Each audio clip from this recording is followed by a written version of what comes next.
ರಾಜ್ಯದ ಪಾಲಿನ ಕೃಷ್ಣಾ ನದಿ ನೀರಿಗೆ ಮಹಾ ಕನ್ನ. ಈ ಚಿಲಕರಂಜಿ ಬಳಿ ಏತ ನೀರಾವರಿ ಯೋಜನೆಗೆ ಪ್ಲಾನ್ ಮಾಡಿದೆ ಮಹಾರಾಷ್ಟ್ರ ಅಂತ ಹೇಳಲಾಗ್ತಾ ಇದೆ. 4 ಟಿಎಂಸಿ ನೀರಿನ ಮೇಲೆ ಮಹಾರಾಷ್ಟ್ರ ಕಣ್ಣು ಹಾಕಿದೆ. ಗಡಿ ಭಾಗದ ಕನ್ನಡಿಗರ ಪಾಲಿನ ನೀರಿಗೆ ಕೊಕ್ಕೆ ಹಾಕ್ತಾ ಇದೆ ಮಹಾರಾಷ್ಟ್ರ. ಸಿಎಂ ಫಡ್ನವೀಸ್ ತೀರ್ಮಾನಕ್ಕೆ ಕನ್ನಡಿಗರು ಕಿರಿಕಿರಿಯಾಗಿದ್ದಾರೆ. ರಾಧಾಕೃಷ್ಣ ಏತ ನೀರಾವರಿ ಯೋಜನೆಗೆ ವಿರೋಧ ವ್ಯಕ್ತವಾಗ್ತಾ ಇದೆ. ಈ ಯೋಜನೆಯಿಂದ ರಾಜ್ಯಕ್ಕೆ ನೀರಿನ ಕೊರತೆ ಉಂಟಾಗಲಿದೆ ಅಂತ ಹೇಳಲಾಗಿದೆ. ಬೆಳಗಾವಿ, ಬಾಗಲಕೋಟೆ, ವಿಜಯಪುರ, ರಾಯಚೂರು, ಯಾದಗಿರಿ ಜಿಲ್ಲೆಗೆ ಈ ಯೋಜನೆಯಿಂದ ನಷ್ಟ ಆಗಲಿದೆ ಅಂತ ರೈತರು ಹೇಳ್ತಾ ಇದ್ದಾರೆ. ಮಹಾರಾಷ್ಟ್ರದ ಈ ಯೋಜನೆಯಿಂದ ರಾಜ್ಯದ ನೀರಿಗೆ ಬರ ಬರುತ್ತೆ ಅನ್ನೋದು ರೈತರ ಆಕ್ರೋಶ.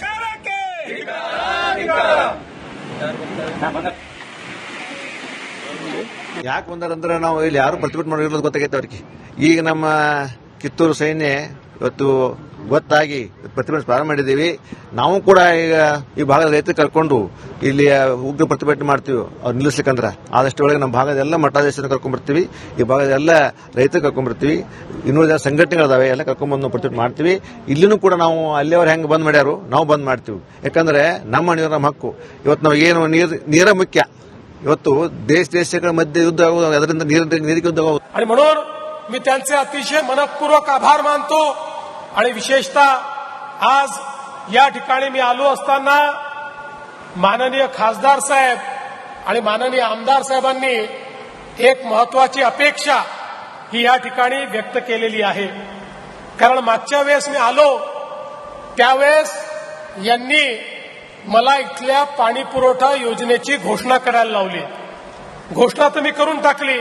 मी आणि शिंदे साहेब चिंता करत नाही, आम्ही पैशाची चिंता करत नाही, कशाचीच नाही. घोषणा करतो, पण प्रश्न आला पाणी द्यायचं कुठनं.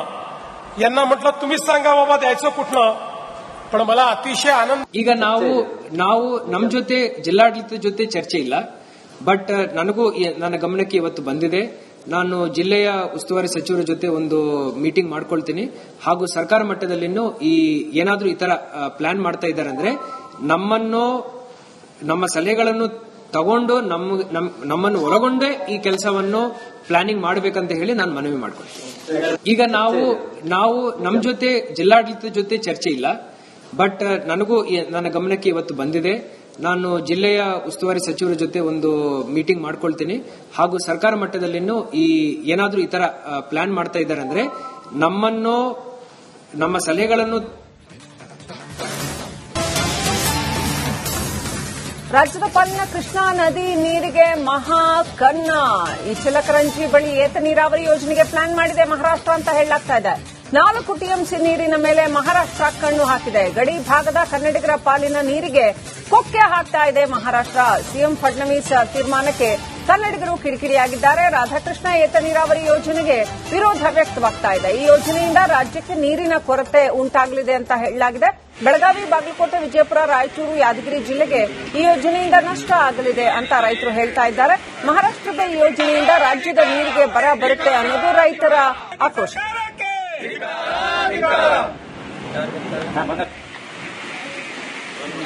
ಯಾಕೆ ಬಂದಾರಂದ್ರೆ ನಾವು ಇಲ್ಲಿ ಯಾರು ಪ್ರತಿಭಟನೆ ಮಾಡಿರೋದು ಗೊತ್ತಾಗೈತೆ ಅವ್ರಿಗೆ. ಈಗ ನಮ್ಮ ಕಿತ್ತೂರು ಸೈನ್ಯ ಇವತ್ತು ಗೊತ್ತಾಗಿ ಪ್ರತಿಭಟನೆ ಪ್ರಾರಂಭ ಮಾಡಿದ್ದೀವಿ. ನಾವು ಕೂಡ ಈಗ ಈ ಭಾಗದ ರೈತರು ಕರ್ಕೊಂಡು ಇಲ್ಲಿ ಉಗ್ರ ಪ್ರತಿಭಟನೆ ಮಾಡ್ತೀವಿ ಅವ್ರು ನಿಲ್ಲಿಸ್ಲಿಕ್ಕಂದ್ರೆ. ಆದಷ್ಟು ಒಳಗೆ ನಮ್ಮ ಭಾಗದ ಎಲ್ಲ ಮಠಾಧೀಶರನ್ನ ಕರ್ಕೊಂಡ್ಬರ್ತೀವಿ, ಈ ಭಾಗದ ಎಲ್ಲ ರೈತರು ಕರ್ಕೊಂಡ್ಬರ್ತೀವಿ, ಇನ್ನುಳಿದ ಸಂಘಟನೆಗಳಿದಾವೆ ಎಲ್ಲ ಕರ್ಕೊಂಡ್ಬಂದು ಪ್ರತಿಭಟನೆ ಮಾಡ್ತೀವಿ. ಇಲ್ಲಿನೂ ಕೂಡ ನಾವು ಅಲ್ಲಿಯವ್ರು ಹೆಂಗೆ ಬಂದ್ ಮಾಡ್ಯಾರು ನಾವು ಬಂದ್ ಮಾಡ್ತೀವಿ. ಯಾಕಂದ್ರೆ ನಮ್ಮ ನೀರು ನಮ್ಮ ಹಕ್ಕು. ಇವತ್ತು ನಾವು ಏನು ನೀರ ಮುಖ್ಯ. ಇವತ್ತು ದೇಶಗಳ ಮಧ್ಯೆ ಯುದ್ಧ ಆಗೋದು, ಅದರಿಂದ ನೀರಿಗೆ ಯುದ್ಧ ಆಗೋದು. आणि म्हणून मी त्यांचे अतिशय मनपूर्वक आभार मानतो.